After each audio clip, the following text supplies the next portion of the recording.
you want to use the index, or probably you can call it the power, to get the triangle itself, right? So we know the first thing, we have 0 in our number numeric, numbers, right? We have 0. So x plus y raised to power 0 is what? Anything raised to power 0 from our idea of mathematics is what? 1, right? So then we have what next? X plus y raised to power 1. Oh. So this one is give 1, 1. Okay. We have the power to be 1. So this one will give 1, 1. Then we have what? X plus y raised to power 2. This will give 1, 2, sorry, 1, 2, 1, 2 what? 1, 2, 1, right? 1, 2, 1, right? So this will give 1, 2, 1. And I said from this x plus y square, what do we get? What do we got when we do the expansion for x plus y square? We got x square plus 2xy plus what?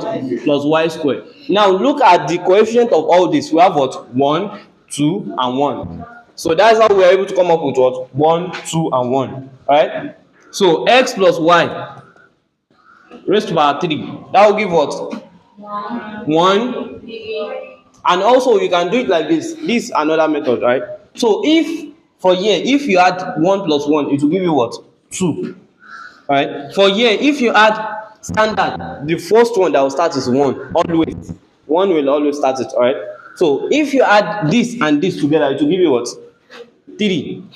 Okay? If you add this, this, and this, it will give what? 4, right? It will give 3. Alright, 3. Then when you have the last one, it will be what? 1. It will be 1. Alright? So and also when we did our x plus y raised to power 3 is what? Call the answer for me. X cubed plus what? 3x square y plus what? 3xy square plus y cubed. Now look at it. The coefficient of this is what? 1, 3, 3, 1. 1, 3, 3, 1. Are we good? So we've been able to do up to x plus y raised to power 3, right? We've gotten 1, 3, 3, 1. And when we expand using the coefficient, using the coefficient also, we've been able to get 1, 3, 3, 1 for the coefficient, right? So we now want to do x plus y raised to power 4. And I said we can do it in 2 ways, right? In 2 ways. You can either use your expansion that you've gotten before to write it, or you can now add that 1. I said 1 will always start and 1 will always what? End. 1, we have 1, right? 3 plus 1 will be what? 4. 3 plus 3 will be what? 6. So for this one, x plus y raised to power 4, we have what? 1, 3, we have 1 to start it. 3 plus 1 will be what? 4. 3 plus 3 will be what? 6. Right? 3 plus 1 will be what? 4. Then we have what? 1. Right? And also if you look at the general expansion, we have what? 1, 4, 6, 4, 1. So we have it here also. Now let's go to x plus y raised to power 5. Right? So we have what? 1 to always start, right? 4 plus 1 is what? 5. Then we have what? 6 plus 4 is what? 10. Right? 6 plus 4 again is what? 10. 1 is what? 5. And we have 1. Now if you look at it as one what? A triangle. So that's why it is called Pascal triangle. And you can see that when you do x plus y raised to power 5, you are still going to get this as their coefficients. Right? So that's Pascal's examples on using Pascal's triangle.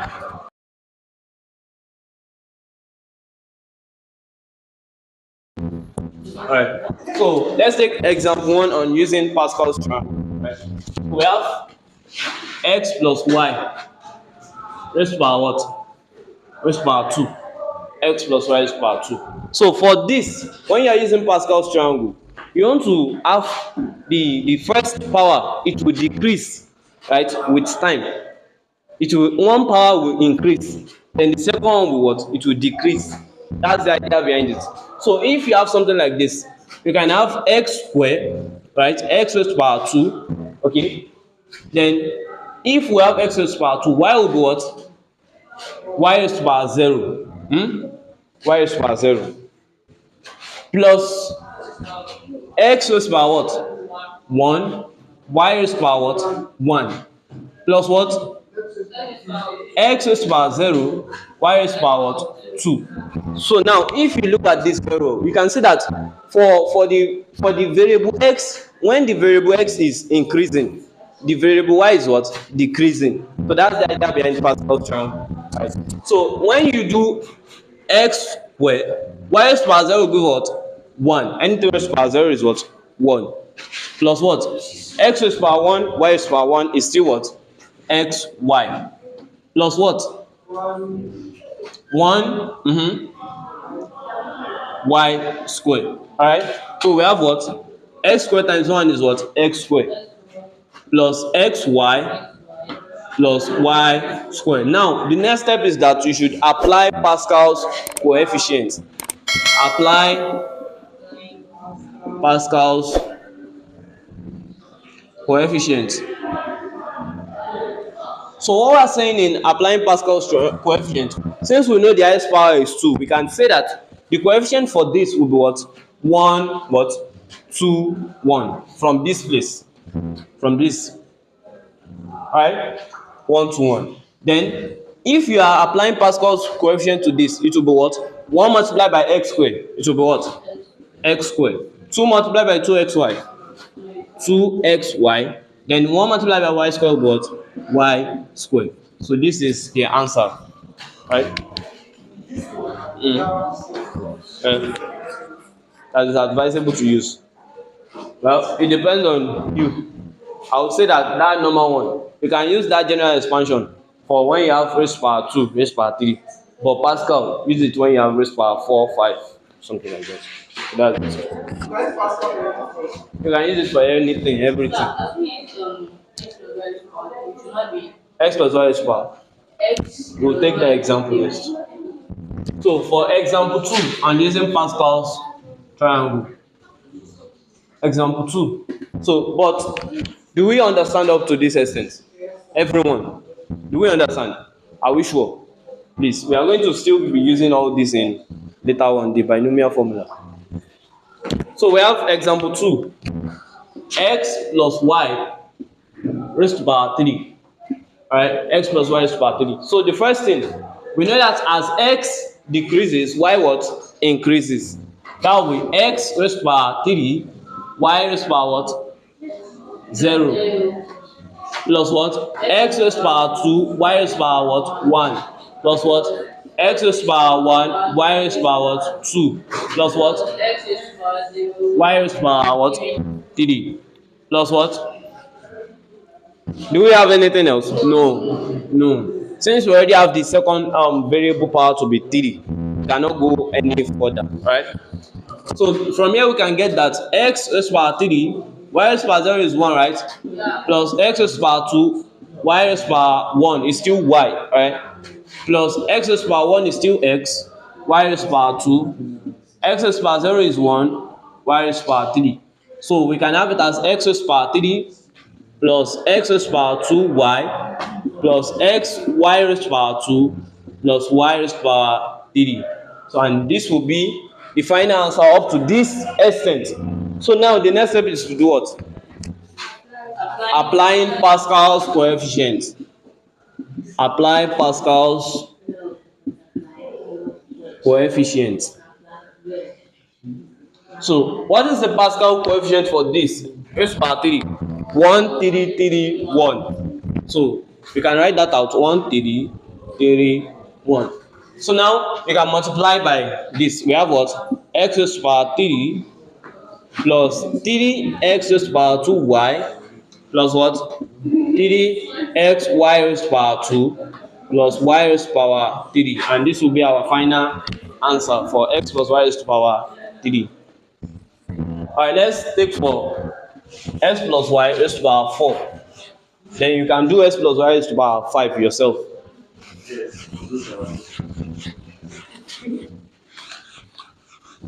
And one thing that will help you is that knowing this Pascal coefficient off hand. knowing Pascal coefficient offhand. Yes. So, example what? Hmm? 3. Example 3. X plus y raised to power what? Raised to power 4. Raised to power 4. Right? So for x plus y raised to power 4, oh yeah, now we already have the idea, so we have to move on together, right? Let the class be interactive. So we have what? X raised to power 4, y raised to power 0, x raised to power 3, y raised to power 1, x raised to power 2, y raised to power 0, y raised to power what? 2, plus what? X raised to power 1, y raised to power 3, x raised to power 0, y raised to power 4, plus what? That's all. Since we already have the second variable to what? Raised to power 4. Good. Alright. The power. I said when x decreases, y increases. Right? So, and you have to look at the power you are given from your question. So that means when it wants to decrease or increase, it must not exceed that what? Power. What happened? So it must not exceed that power. So for this, we can now have that what? X raised to power 4, y raised to power 0 is what? 1, plus x raised to power 3y, right? Plus what? Plus what? X y cube plus raised to power 4. So now we can have that x raised to power 4 plus x raised to power 3y plus x raised to power 2xy y squared plus xy cube plus y raised to power 4. Now we can do what? Apply Pascal's coefficient. Apply Pascal's coefficient. So guys, one thing you should always note is that one thing, okay, we can move on. Let's apply Pascal's coefficient.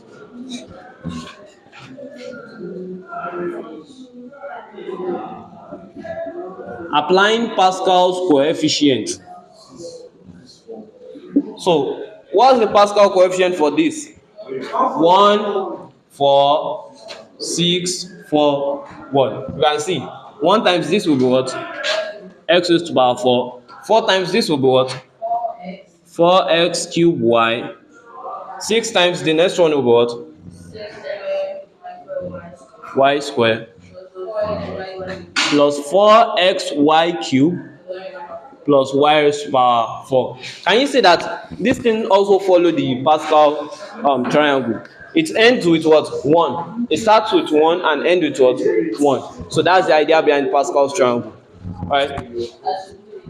So now let's try to apply it to more complex problem.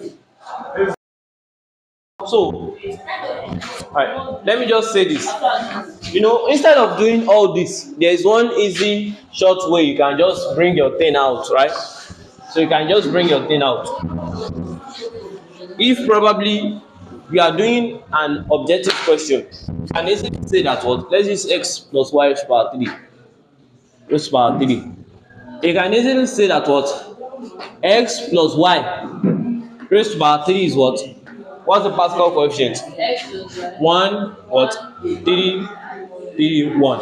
You know this is the Pascal coefficient. And you know that as x increases, y what? Decreases. So you can have x plus y to also be equal to what? X raised to power 3 plus what?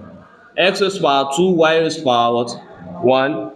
Okay, you don't even have to put the 1. Right? So plus what? X, y raised to power what? 3. Are we there? Plus what? Plus what? Let's move together. X y raised to power 2, right? Plus what? Y raised to power 3. So then you can just apply Pascal coefficient straight and you have what? S cube plus 3x square y plus 3xy square plus y cube. So instead of doing all this, it's still the same thing, but you know how fast you are also matters. So if you have been able to solve more problems on Pascal's triangle, you should be able to go faster. So that's just it.